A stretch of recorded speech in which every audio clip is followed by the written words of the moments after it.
Hello traders, मैं उम्मीद करता हूँ आप सभी लोग बढ़िया होंगे और आपकी जो ट्रेडिंग जर्नी है वो भी काफ़ी अच्छी चल रही होगी।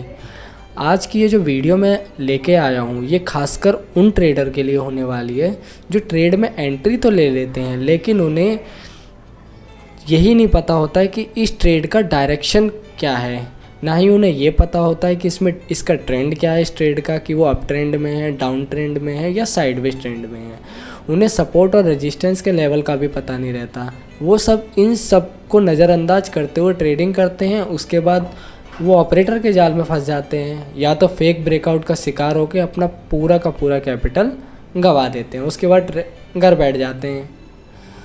बट मैं आपको इन सब से बचने का तरीका बताऊंगा और आज की वीडियो में कुछ खास 5 टॉपिक होने वाले हैं। पहले हम उन्हें बात कर लेते हैं कि वो टॉपिक हैं क्या।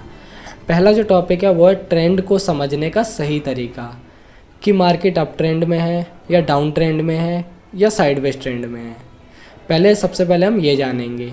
दूसरा जो हमारा टॉपिक है वो होगा सपोर्ट और रेजिस्टेंस का सही लेवल, जो कि सबसे मेन होता है और सबसे ईजी स्ट्रेटेजी है ये। तीसरा होगा फेक ब्रेकआउट को कैसे अवॉइड करना है, वो भी मैं आपको बताऊंगा।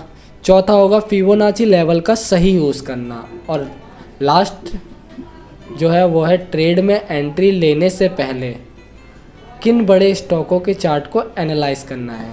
ये सबसे इम्पोर्टेंट होता है। इससे आप अगर ध्यान में रखेंगे तो आपके प्रॉफिट जो है वो काफ़ी बढ़ जाएगा।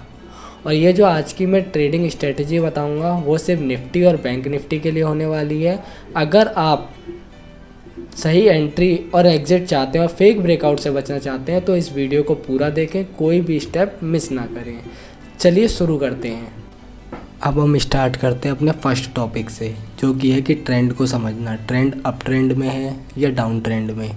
जैसे कि हम ये चार्ट में देख रहे हैं, इसे देख के क्या लग रहा है, मार्केट कहाँ जा रही है। साफ साफ दिख रहा है मार्केट ऊपर की तरफ जा रही है, मतलब कि अप ट्रेंड में। जब भी मार्केट ऊपर की तरफ जाती है तो वो अपना higher high higher high higher high बना के जाती है, एक सीधे तरीके से नहीं जाती है। इसे ही हम अप ट्रेंड कहते हैं। और इसमें जब कोई ट्रेड लेता है तो कभी पुट की साइड नहीं लेता, वो हमेशा कॉल लेता है। जब भी अप ट्रेंड हो तब आप कॉल की साइड ऑप्शन को बाय करें। ये सिंपल सी स्ट्रेटेजी है इसके ट्रेंड को पहचानने के लिए। और डाउन ट्रेंड क्या होता है, जैसे कि हम यहाँ देख सकते हैं शेयर की प्राइस अपने हाई से लो की तरफ आई है, मतलब कि उसने लोअर लो बना के नीचे की तरफ आई है। इसमें हमें पुट साइड बाय करनी है, इसमें हमें कॉल साइड लेना ही नहीं है। पुट साइड बाय करेंगे, अपना प्रॉफिट बुक करके बाहर निकल जाएंगे। ये सबसे पहला स्टेप होता है ट्रेडर के लिए मार्केट में ट्रेड लेने से पहले। और ये एक सेकंड में आपको, ये जो इतनी जगह है यहाँ आप देख सकते हैं कि मार्केट साइडवेज ही रहा है, मार्केट में कोई मूव ही नहीं आया। तो इस जगह कभी ट्रेड नहीं लेना है, क्योंकि इसमें आपको लॉस ही होगा, कभी प्रॉफिट नहीं हो पाएगा। अब हम बात करते हैं दूसरे टॉपिक की, जो कि है सपोर्ट और रेजिस्टेंस का लेवल ध्यान में रखना, जो कि सबसे ज़्यादा इम्पोर्टेंट है। और जो एक्सपीरियंस ट्रेडर है, जो डेली प्रॉफिट करते हैं, वो इस चीज़ को सबसे ज़्यादा ध्यान में रखते हैं। अगर आपको सपोर्ट और रेजिस्टेंस लेवल ड्रॉ करना नहीं आता तो हमारे चैनल पे वीडियो डली हुई है कि सपोर्ट रेजिस्टेंस के लेवल आप कैसे देख सकते हैं, वो देखिए, आपको सपोर्ट और रेजिस्टेंस ड्रॉ करना आ जाएगा। जैसे कि हम यहाँ देख सकते हैं, ये जो एरिया है 24,600 का, ये एक सपोर्ट की तरह काम कर रहा है, क्योंकि मार्केट यहाँ से ऊपर गई, फिर यहाँ से ऊपर गई। बट जैसे ही सपोर्ट टूटा, सपोर्ट टूटने के बाद हमें काफ़ी अच्छा प्रॉफिट मिला, ये हम प्रॉफिट ले सकते थे। बट हमें यही ध्यान रखना है, सपोर्ट पे हमें 2 तरह की ट्रेडें मिलती हैं। पहली रिवर्सल, की सपोर्ट अगर स्ट्रांग हुआ तो रिवर्सल होने के चांस बहुत होते हैं, और अगर सपोर्ट टूटता है तो हमें डिप देखने को मिलता है शेयर की प्राइस में। और सेम रेजिस्टेंस में भी हमें 2 ही तरह की ट्रेड मिलती हैं, या तो रेजिस्टेंस से मार्केट नीचे की तरफ आएगी या तो ऊपर की तरफ जाएगी। अगर रेजिस्टेंस टूटता है तो मार्केट शेयर की जो प्राइस होती है वो काफ़ी अच्छी तरीके से ऊपर जाती है। इसके लिए हमें वॉल्यूम को ध्यान में रखना है, इससे ही हमें पता चलेगा कि मार्केट जो रेजिस्टेंस है वो तोड़कर शेयर की प्राइस ऊपर जाएगी या नीचे की तरफ आएगी। सेम सपोर्ट में भी यही है। सबसे ज़्यादा जो काम करता है वो है वॉल्यूम, सपोर्ट और रेजिस्टेंस में। हमें ये चीज़ ध्यान में रखनी है। और सपोर्ट और रेजिस्टेंस से रिलेटेड और भी चीज़ें देखनी है तो आप हमारी पुरानी वाली वीडियो देखिए, उसमें सब कुछ मिल जाएगा आपको।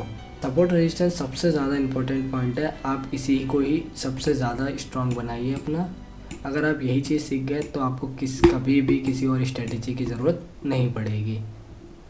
अब हम बात करते हैं तीसरे पॉइंट की, जो कि सबसे ज़्यादा इम्पोर्टेंट है और लोग जिसमें सबसे ज़्यादा फंसते हैं कि फेक ब्रेकआउट को कैसे अवॉइड करें। अगर आपको हमारी वीडियो अच्छी लग रही है तो हमारी वीडियो को लाइक करें और हमारे चैनल को सब्सक्राइब करके रखें, जिससे आपको और भी चीज़ें सीखने को मिलें। फेक ब्रेकआउट के लिए सबसे पहले आपको कैंडलस्टिक पैटर्न और चार्ट पैटर्न सीखना होगा, जो कि सबसे ज़्यादा ज़रूरी है। इससे ही आप फेक ब्रेकआउट से बच सकते हैं। सबसे पहले चीज़, इस टॉपिक पर हमारी जल्दी ही वीडियो आएगी। आप हमारे चैनल को सब्सक्राइब करके रखें, जिससे आपको चार्ट पैटर्न और कैंडलस्टिक पैटर्न की भी वीडियो मिल सके। चलिए हम अपने पॉइंट पर आते हैं कि फेक ब्रेकआउट को कैसे अवॉइड करना। उससे पहले हम ये समझते हैं कि फेक ब्रेकआउट होता कैसा है। जैसे कि मान के चलिए ये हमारा सपोर्ट, एक सेकंड में आपको दिखाता हूँ। जैसे कि यहाँ ये सपोर्ट रेजिस्टेंस टूटा, सबको लगा कि हाँ ठीक है मार्केट ऊपर जाएगी, बट मार्केट ने 1-2 के बाद फिर नीचे आ गई, जिससे उनके स्टॉप लॉस हिट हो गए होंगे ज़्यादातर सबके।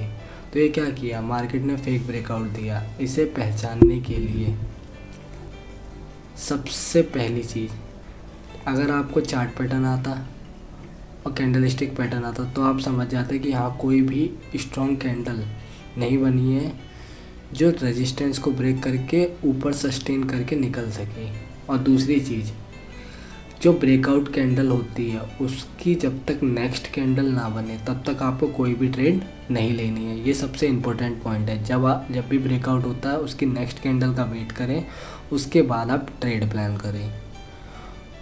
दूसरी चीज़, आपको अलग अलग टाइम फ्रेम पर देखना है, जैसे कि 3 मिनट पे, 15 मिनट पे, 5 मिनट पे, 1 घंटे पे, जिससे आप फेक ब्रेकआउट से बच सकते हैं। तीसरा जो हमारी चीज़ है वो है वॉल्यूम। आपको इंडिकेटर के सेक्शन में जाना है, वहाँ आपको वॉल्यूम टाइप करना है, वहाँ आपको ये इंडिकेटर मिलेगा। इसमें आपको एक सेटिंग करनी है। सेटिंग में जाके स्टाइल में इसे वॉल्यूम MA को क्लिक कर देना है। इसके बाद ये आपके सामने ब्लू सी लाइन आ जाएगी। इससे हमें ये पता चलता है कि किस पॉइंट पर शेयर की प्राइस में कितना वॉल्यूम है। यहाँ पर वॉल्यूम अच्छा था क्योंकि ये इसने जैसे ही सपोर्ट को ब्रेक किया तो मार्केट ऊपर गई, बट रेजिस्टेंस के पास इसके पास वॉल्यूम नहीं रहा और कोई भी ऐसा खास चार्ट पैटर्न नहीं बना और इसने सस्टेन भी नहीं कर पाया, इसलिए नीचे आ गई। इन बातों को आपको ध्यान में रखना है, जिससे आप फेक ब्रेकआउट से बच सकें। और एक और इंडिकेटर है जिसका नाम है RSI। एक सेकंड, RSI सर्च करेंगे, RSI स्ट्रेंथ इंडेक्स या RSI डाइमेंशन इंडिकेटर, इनमें से आप कोई सा भी सिलेक्ट कर सकते हैं। पहला वाला ज़्यादा बेस्ट है, इस पर क्लिक करेंगे आप, इसके हिसाब से चलें तो ज़्यादा बेस्ट है। अगर मार्केट 30-40 पॉइंट के आसपास है और मार्केट ऊपर की तरफ जा रही तो ठीक है। और अगर मार्केट 60 या 70 पॉइंट के ऊपर है तो मार्केट में आप बाइंग ना करें, कॉल ऑप्शन बाय ना करें, क्योंकि इससे आपको फेक ब्रेकआउट मिलने के ज़्यादा चांस रहेंगे। ये कुछ चीज़ें हैं जिनसे आप फेक ब्रेकआउट से बच सकते हैं और अपने कैपिटल को सेव कर सकते हैं। और फेक ब्रेकआउट से रिलेटेड और भी बहुत सी चीज़ें हैं, वो आपको नेक्स्ट वीडियो में मिलेगी, जो कि हमारे फेक ब्रेकआउट पे ही होगी। उसमें हम आपको डिटेल में बताएंगे कि आप और किस तरीके से फेक ब्रेकआउट से बच सकते हैं। अब जो हमारा टॉपिक है वो है फिबोनाची लेवल का कैसे यूज़ करना है। जैसे कि ये निफ्टी का चार्ट है, आपको ये फर्स्ट, सेकंड या थर्ड ऑप्शन दिख रहा है, इसी में ये फर्स्ट ऑप्शन है फिब रिट्रेसमेंट, इस पर क्लिक करना है। और इसके लो पॉइंट, मार्केट ने जैसे 5 तारीख को खुली, 12 तारीख को 13 को, इसका लो पॉइंट क्या है, ये इससे लेके जहाँ तक हाई गई है वहाँ तक हमें इसे खींचना है। ये बन गया हमारा फिबोनाची लेवल। फिबोनाची लेवल से आप फेक ब्रेकआउट से बच सकते हैं, और भी बहुत सारी चीज़ें, इससे आप सपोर्ट रेजिस्टेंस फाइंड कर सकते हैं और भी बहुत कुछ कर सकते हैं। इससे आप कभी भी फेक ब्रेकआउट के जाल में नहीं फंसेंगे। पहला क्या है, इसमें कुछ पॉइंट, कुछ ये जो नंबर दिख रहे हैं आपको, ये बहुत मेन नंबर रहते हैं। जैसे कि ये 0.786, ये नंबर, ये लास्ट नंबर होता है।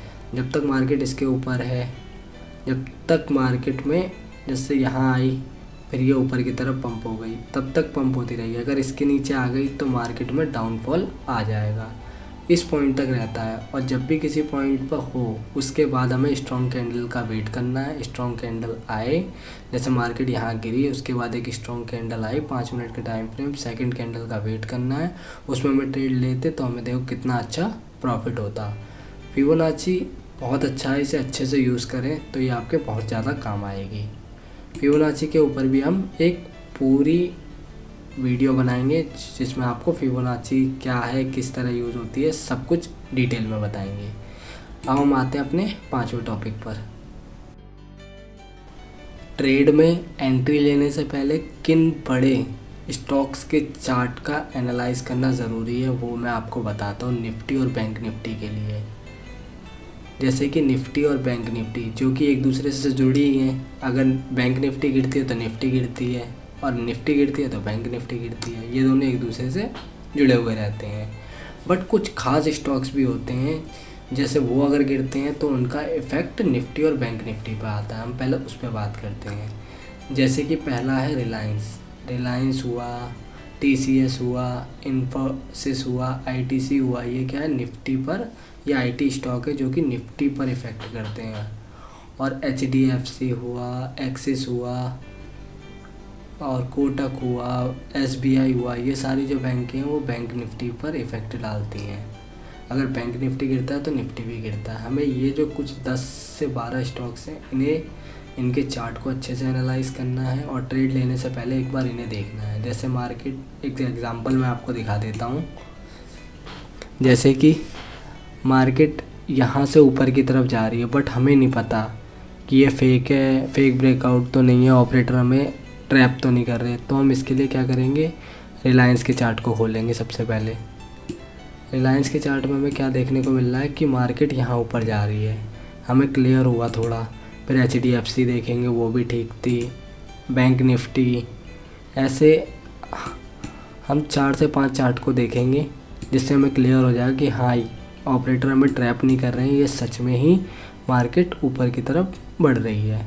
उसके बाद हम ट्रेड प्लान करेंगे और ट्रेड को ले लेंगे और अपना प्रॉफिट बुक कर लेंगे। ये थी कुछ खास टॉपिक पर वीडियो जो कि आपको ट्रेड लेने से पहले, ट्रेड प्लान करने से पहले ये सारी चीज़ें ध्यान में रखनी है, जिससे आप प्रॉफिट बुक कर सकें। मैं आशा करता हूँ आपको हमारी वीडियो अच्छी लगी हो। Thank you.